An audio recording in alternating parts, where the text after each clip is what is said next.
So my girlfriend got a new car recently, and it was a 2006 BMW.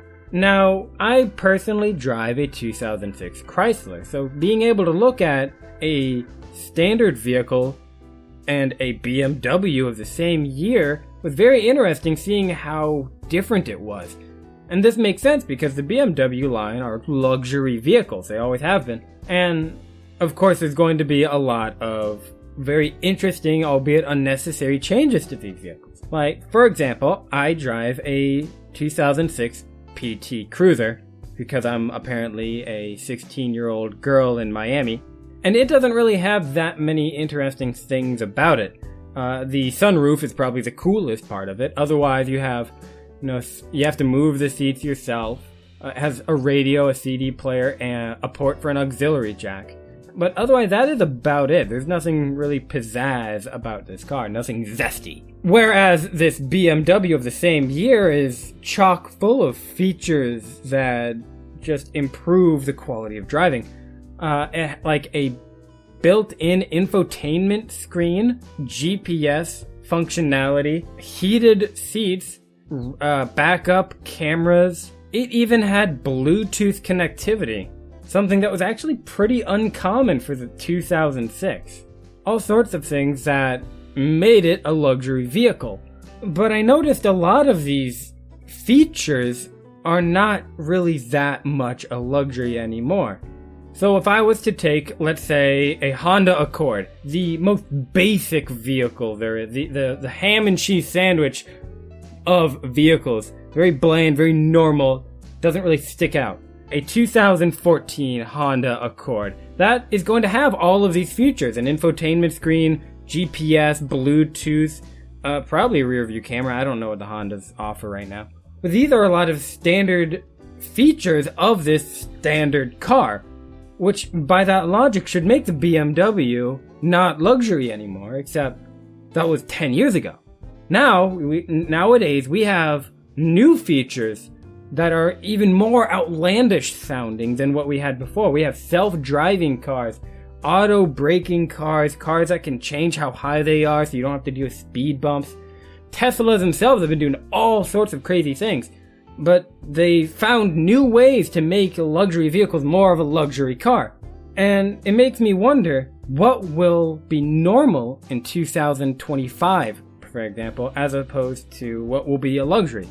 Can we even imagine what a luxury car will be like in 10 years? We see cutouts of old magazines predicting what the future will be like we'll have floating cars by 2010, and now we're looking at 2010 going, why does this Jeep still take diesel fuel? So we have no effective way of being able to predict where technology is going. And because of that, we have no idea what a luxury car would be. We just have to make them as we go. We have to find out what cool new thing can we do and add that one by one and to make a new luxury vehicle. So, as much as I would love to know what a luxury vehicle is in Tomorrowland, all I can tell is what is a luxury vehicle now will be a standard vehicle in 10 years. Now, before you go yelling at me about, well, hold on now, there's more to just bells and whistles to these cars. Well, yeah, that's true. What's under the hood is still part of what made these cars a luxury car. They're better technology.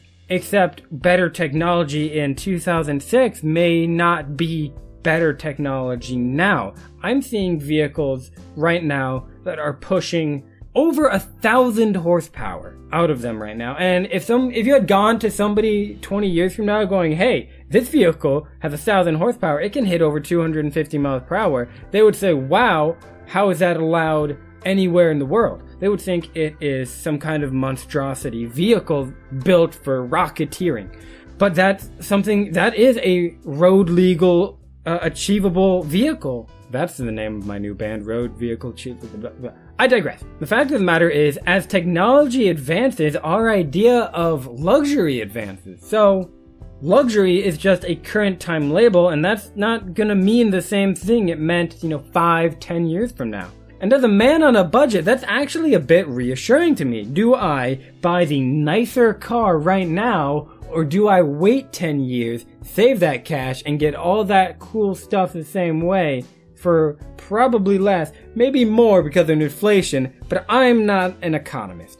Yet again, those buying luxury vehicles aren't really those willing to chill out with lesser quality stuff for now for hopes of things later. They've got the cash to get the good stuff now, and that's the idea behind luxury, is not having to wait.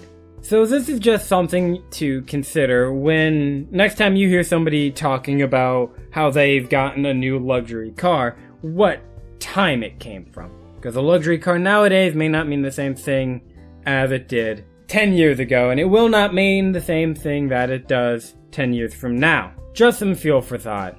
I'm Branden with CarMod.net. Thanks for watching.